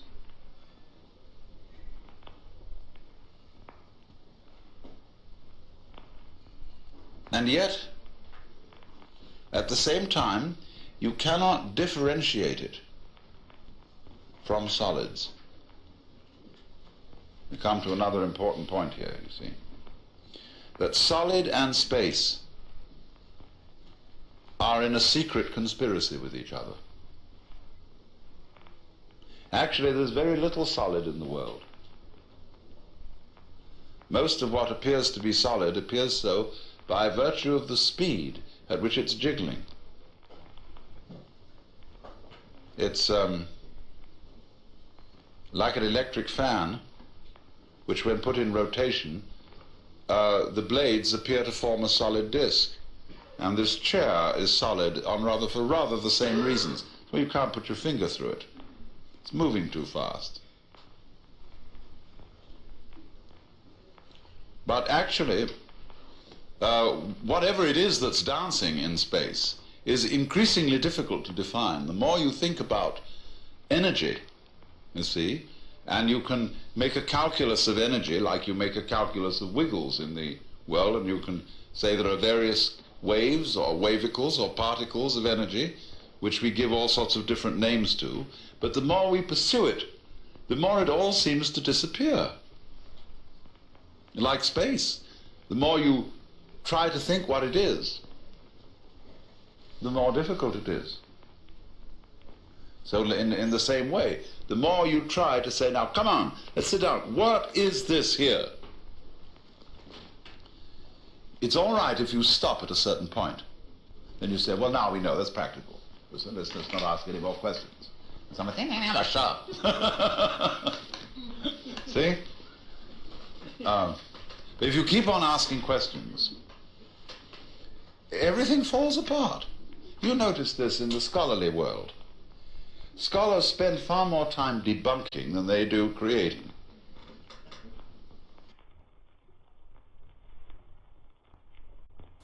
And yes, you ask, well, I see that. What is doing this rhythm? Who, after all, am I? And as you explore deeper and deeper and deeper into the nature of yourself, you find that you're a rhythm doing a rhythm. And behind that there's another rhythm doing a rhythm. Your vibrations. And once again you meet our friend the onion. And who is doing all this? Why, he disappeared. He came around, and there it was, and we were looking for him, and he vanished. And then just when we weren't looking for him again, there he is. But every time we try to see, he isn't there. Now do you see that? That situation is what's called life. See, if I say, yoy, no rhythm. See, it's just one long sound. And after a while we say, oh, cut it out. Or we just become insensitive to it. But what we want to hear is the break in it, you see. And we want to hear it go on, off, and vanish, and come back again, and so on. And it sets up a rhythm. That becomes interesting. That's putting gaps between, you see. We need those gaps. So now you see it, now you don't. Now you see it, now you don't. Oh, that's pretty dull. So what we're going to do is this.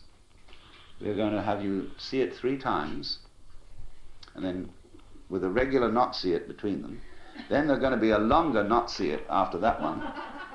And then I'm going to do something very complicated after that so that you don't really know when it's going to come next. So there's going to be a surprise. You know how we all do that?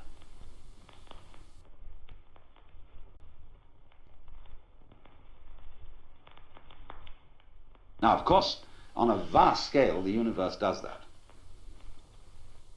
It eats itself up. That's why the symbol of the snake swallowing its tail is a very fundamental, archaic symbol of life. But the way it's done is that the snake has in some part of the ring a place where it's not sensitive. It's called the unconscious, where it doesn't know that what comes to it in the form of food is actually what left it in the form of excrement. That thing is, don't mention it. After all, as the Lord said at the beginning of the universe, you must draw the line somewhere. And so, as a result of there always being a kind of gap, that's the gap, you know, like where the electric spark jumps. That's the thing behind your head, behind your eyes, that you could never get to look at. It's the gap. And because of that little gap, the circle doesn't just revolve in a dull way, just go round and round and round like a boring thing. It has rhythm.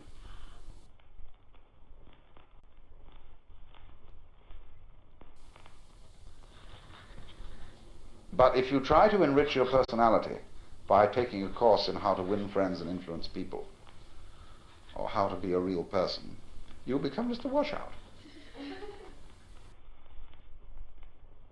And you're entirely nourishing yourself with yourself.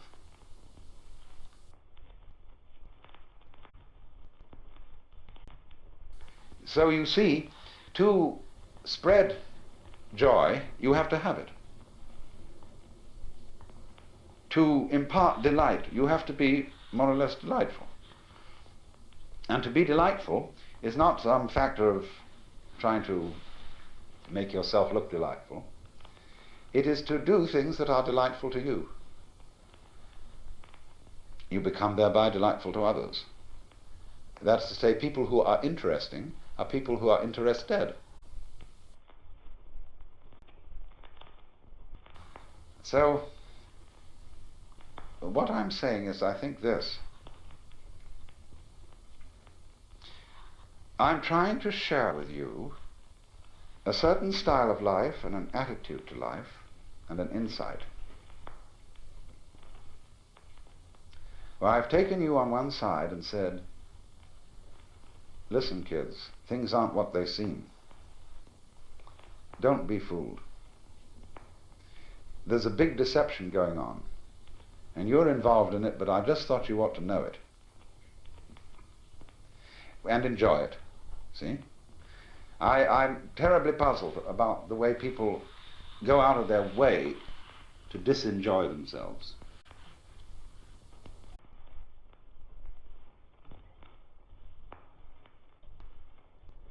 So I'm just trying to give an indication of how to get the feeling of reciprocity. Of you, on the one hand, it's easy to see, as I said, you depend on the whole show. Now I want you to see the opposite and equal truth, that the whole show depends on you. So that you don't anymore put yourself down as this wretched little bacterium living on this obscure planet that revolves around a minor star on the outer fringes of one of the lesser galaxies. This is the great 19th century put-down of man. How nice to be all unimportant. Watch out for this. Watch out for the political consequences of everybody is equally inferior. The political consequences emerging and becoming cleared as day goes by. Barbarism is the answer to that. Untrammeled violence, police states, and shocking disregard for human existence, because they're only wretched little bacteria. See? Just get rid of a whole lot of them. Zip, burn them up. Now this is not unrelated, you see, to this feeling of the individual as someone who doesn't matter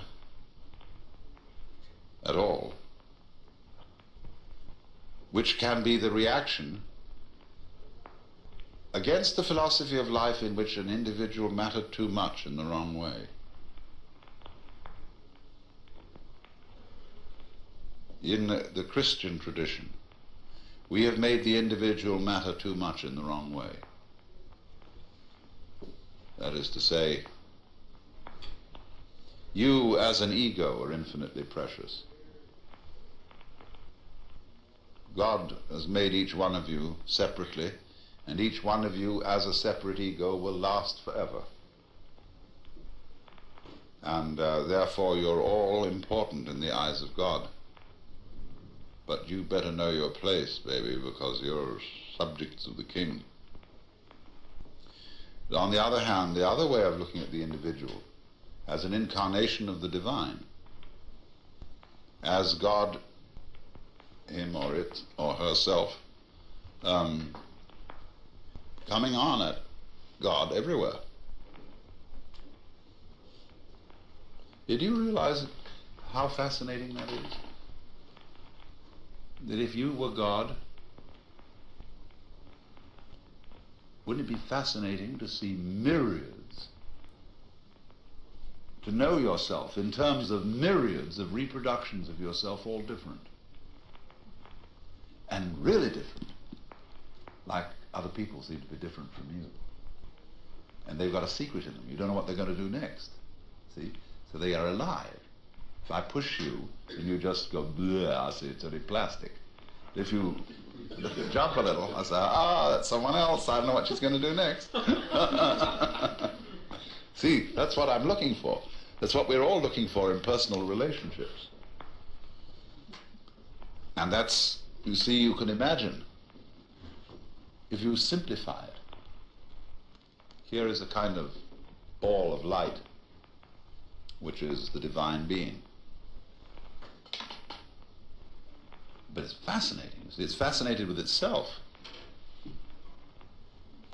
And so in order to find out its own possibilities, you see, it puts another one out there. And they bounce together. Flip, there comes another, you see. They go all over the place. And so you get this idea of ever so many echoes of one sound, and they're all chattering back. But they're not just plain uniform, you see. Soon you introduce into this the element of differentiation, so that each one looks as different as possible from the other.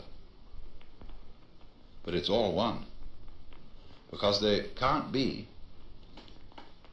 the sense of I am, I, without the sense of there is someone else, something else, there is other.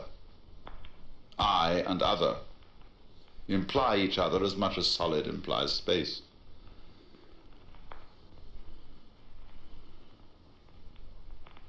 Well, we'll have an intermission.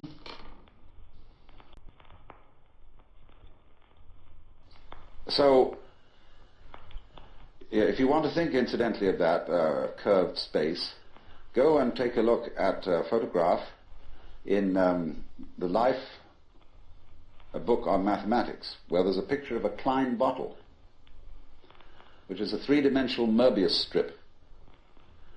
A Möbius strip, you know, is a piece of paper that is twisted once and then joined. And it has only one side and only one edge. Now, a Klein bottle is a three-dimensional Möbius strip, and it only has one inside. It has no outside. You can say it has an inside and no outside, or it has an outside and no inside. It's a fabulous little trick. But something like that would be the nature of space, as that which does indeed transcend the opposites.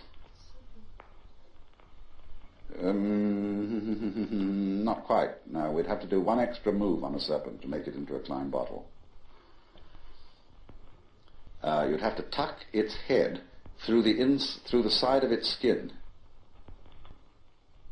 and make the aperture through the mouth continuous with the inside of the serpent towards the tail, you see. That's more or less what a Klein bottle is. So, what I'm getting to, I'm giving you something out of the general history of religions to show that what has been meant by the mystical state, the state of samadhi or awakening in certain traditions, is not this state of trance, but a state of consciousness in which you can perfectly well carry on your daily affairs. And of course, what is meant by a bodhisattva as the ideal type of Buddhist person is that he is not wrapped, that he is actively engaged in the life of the world, because he has gone beyond the illusion that nirvana is to be found away from everyday life. So what is then the point of meditation? Why meditate? Why do you have to crawl off into a hole, or go to a Zen monastery, or retire and be quiet, when this is only a withdrawal? Is there anything to be said for it? Well, meditation is, in that sense, as a practice, as a discipline, is a very curious problem. Because from one point of view it's a help, and from another point of view a hindrance. And I think we have to understand, first of all, that meditation exercises are medicinal rather than dietary. The same could be said of LSD. A medicine, not a diet. Something that is described in Zen as when you want to open a door, or summon someone to open the door for you, you pick up a brick and you knock on the door, but you don't carry the brick into the house. When you need a raft for crossing a stream, you cross the stream on the raft, but you leave the raft on the bank at the other side. You don't go carrying it around. But a lot of people, when they get into meditation, or they get into religion, or into any kind of exploration of this sort, turn the door into a revolving door and keep on going round and round and round and never get through. They say, what a gas it is to be in this revolving door. So I think a good definition of a parasite is the person who goes through a revolving door on someone else's push.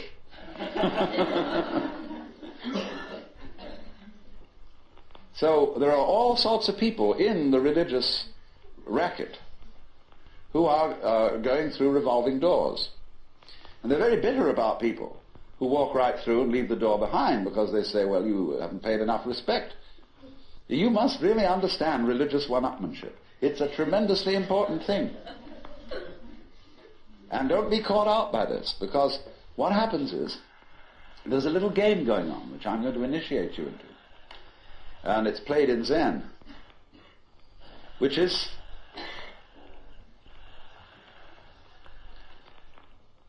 it works like this. If you go to a teacher and ask for spiritual instruction, or even if you come to a seminar like this, you are, by doing that,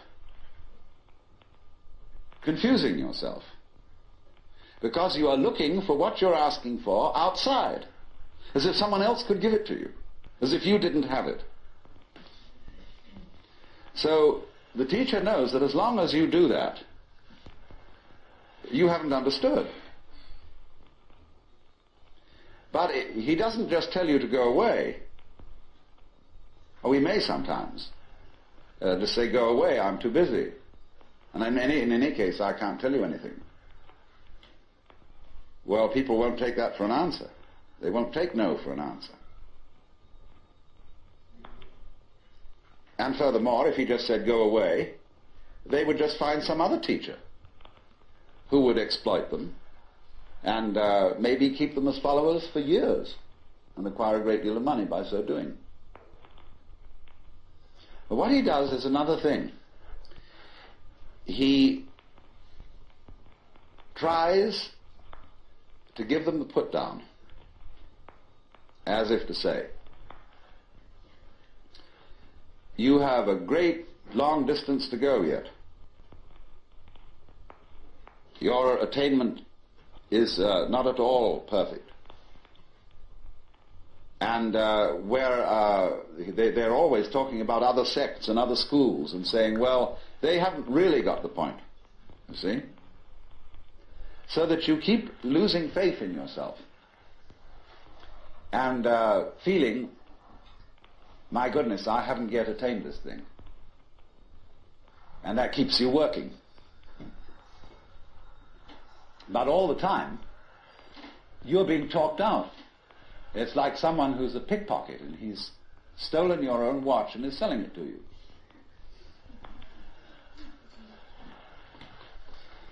But just so long as you can be talked out of yourself, you deserve to be.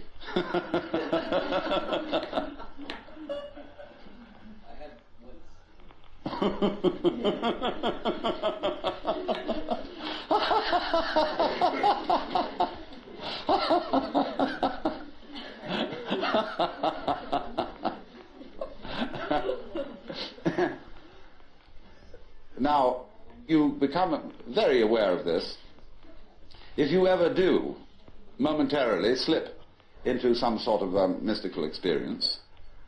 You become aware of this tremendous gamesmanship going on. And you see it as sort of continuous with all sorts of cosmic games that are going on, of creatures eating other creatures up, and the creatures that get eaten, of course, transform themselves into the creatures that eat them, and then in turn eat other creatures.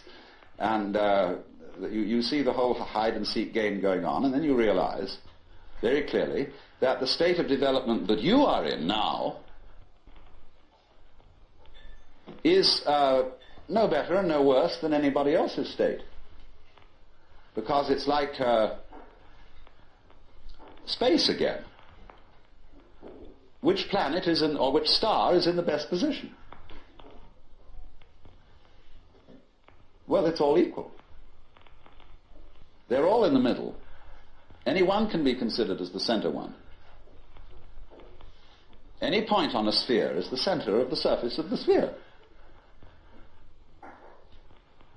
So, in the same way, everybody, in all his behavior, whatever he's doing, whether we call him from a certain point of view sick, or whether we call him healthy, whether we call him good or bad, neurotic, normal, psychotic, sane, all the manifestations are just like the leaves on the trees.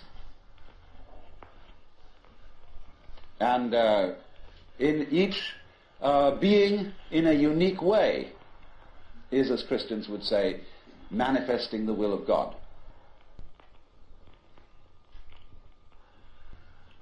So, there really, from that point of view, you see, there is nothing to do to attain Buddhahood. Nothing at all. But you see, that's very difficult to understand, because a lot of people, when they hear that there's nothing to do, try to do nothing. And you can't. Because you are karma, and karma means action. You can't do nothing. But the thing you're looking for, or think you're looking for, is what you're doing. Is what's called you.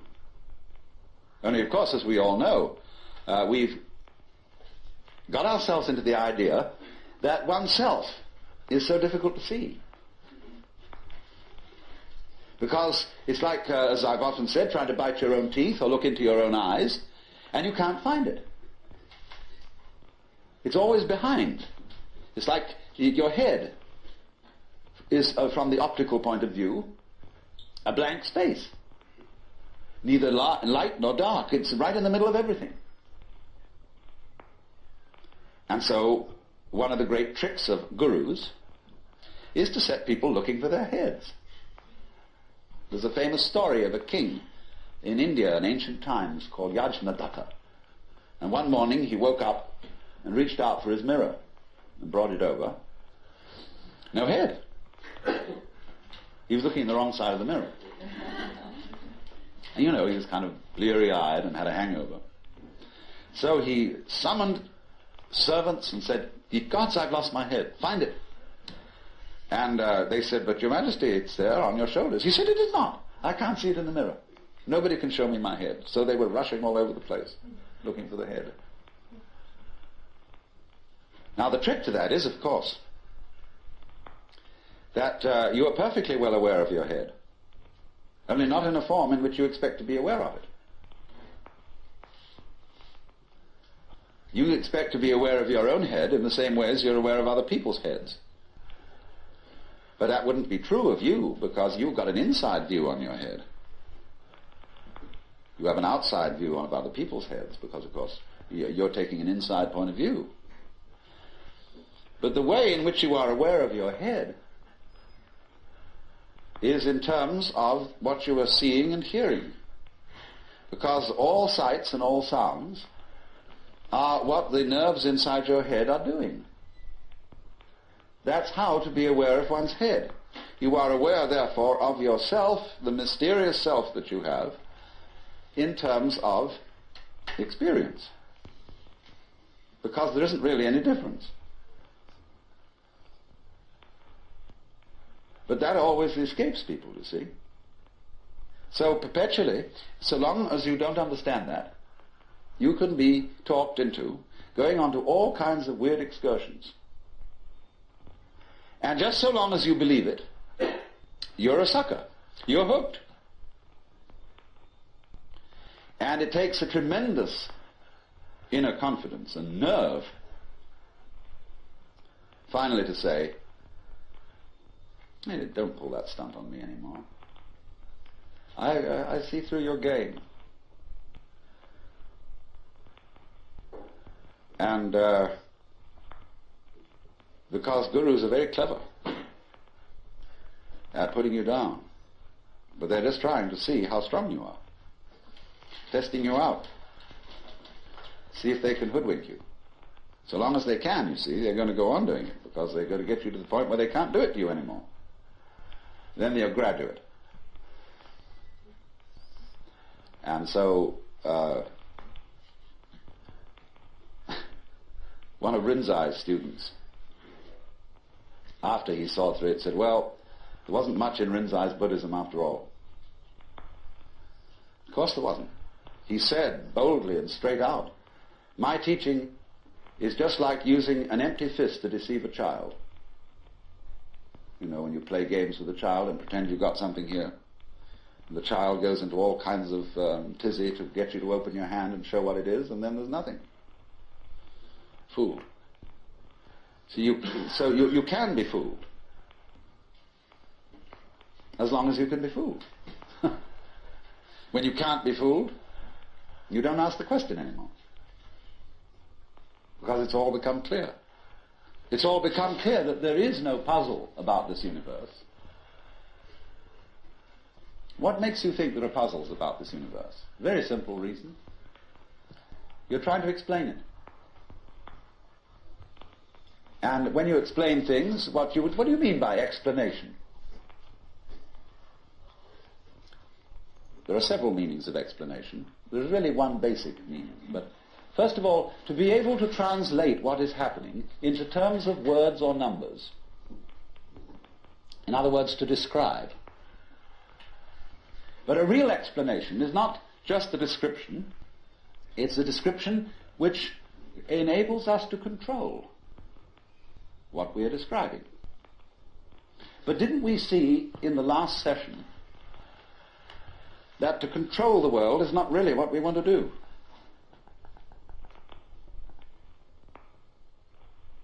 So that if all explanations have as their function enabling us to control things, then maybe an explanation isn't what we wanted.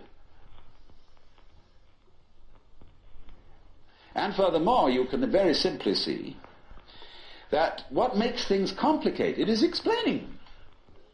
When somebody explains to you how a flower works, and he's a great botanist, and analyzes all the innards of a flower, and shows the channels, the fibers, the processes of reproduction, and so on that go on in it, everybody stands fascinated. See, how complicated that is. How clever God must have been to create that flower, to have all that complexity going. It isn't complicated at all. It's only complicated when you start thinking about it. Because the vehicle of words is a very clumsy one. And when you try to talk about the processes of nature, what is complicated is not the processes of nature, but trying to put them into words. That's as complicated as trying to drink up the ocean with a fork. It takes forever. And so this intense complexity that we see in everything is created by our attempt to analyze it all. And so what we do is, you see, when we analyze, we use our eyes and ears as scalpels, and we dissect everything. And we have to put a label on every piece we chop off. And so we scalpelize, and we get it right down to atoms, getting finer and finer, and we suddenly thought, well, we've got to the end of it, because the word atom means what is not cuttable. Atomos. But then we found we could cut the atom. And lo and behold, big fleas had little fleas upon their backs to bite them. And it goes on forever. There is no end to the minuteness which you can unveil through physical investigation. For the simple reason that the investigation itself is what is chopping things into pieces. And the sharper you can sharpen your knife, the finer you can cut it.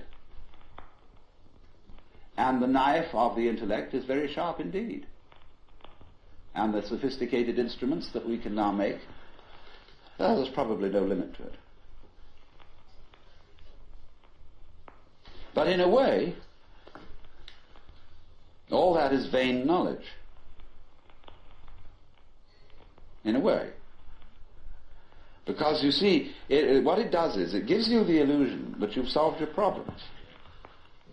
When you have controlled certain things and you have solved certain problems, practical problems, you say, fine, more of that please. Let's go on solving problems. And then you do. You create a world of people, as we are today, far more comfortable than people who lived in the 19th century. Just remember the troubles of going to a dentist when you were children, or some of you when you were children, of medicine, of badly heated homes, of all sorts of things that we don't put up with anymore. But the problem is we keep running into this thing that all constant stimulations of consciousness become unconscious.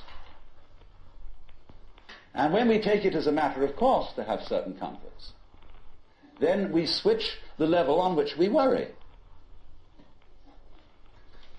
When you solve a whole set of problems, people find new ones to worry about. And after a while, you begin to get that haven't we been here before feeling. Aren't we just going round on a cycle and doing the same old thing over and over and over again because we don't realize that we're chasing our own tails?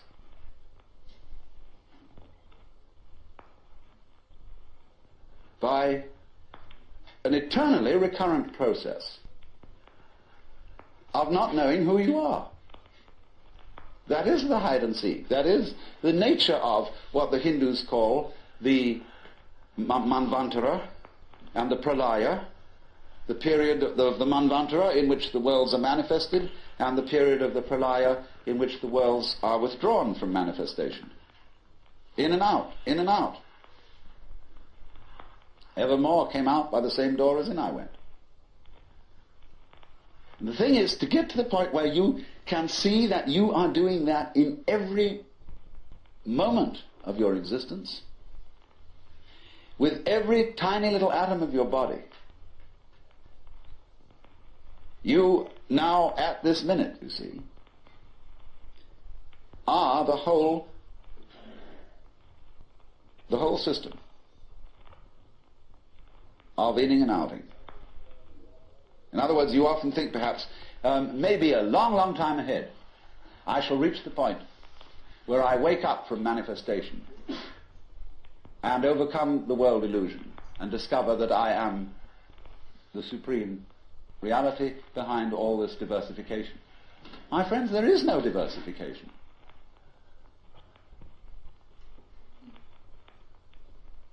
In other words, what you call diversification is your game. In the same way as you chop the thing and then you say it is made of pieces. Because you forget that you cut it.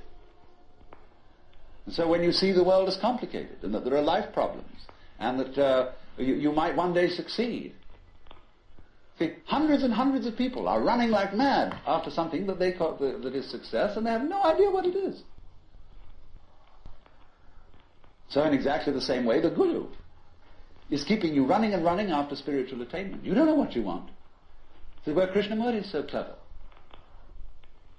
Because he says, if you ask me for enlightenment, how can you ask me for enlightenment? If you don't know what it is, how do you know you want it? Is that any concept you have of it will be simply a way of trying to perpetuate the situation you're already in. If you think you know what you're going out for, all you're doing is you're seeking the past, what you already know, what you've already experienced. Therefore, that's not it, is it? Because you say you're looking for something quite new. But what do you mean new? What's your conception of something new? Well, you figure I can only think about it in terms of something old. Something I once had. So he doesn't say anything. He doesn't indicate anything positively. Everybody says, why are you so negative? Why don't you give us something to hang on to? Well, the simple answer is it would be spurious. You don't need anything to hang on to. You're it. You don't need a religion.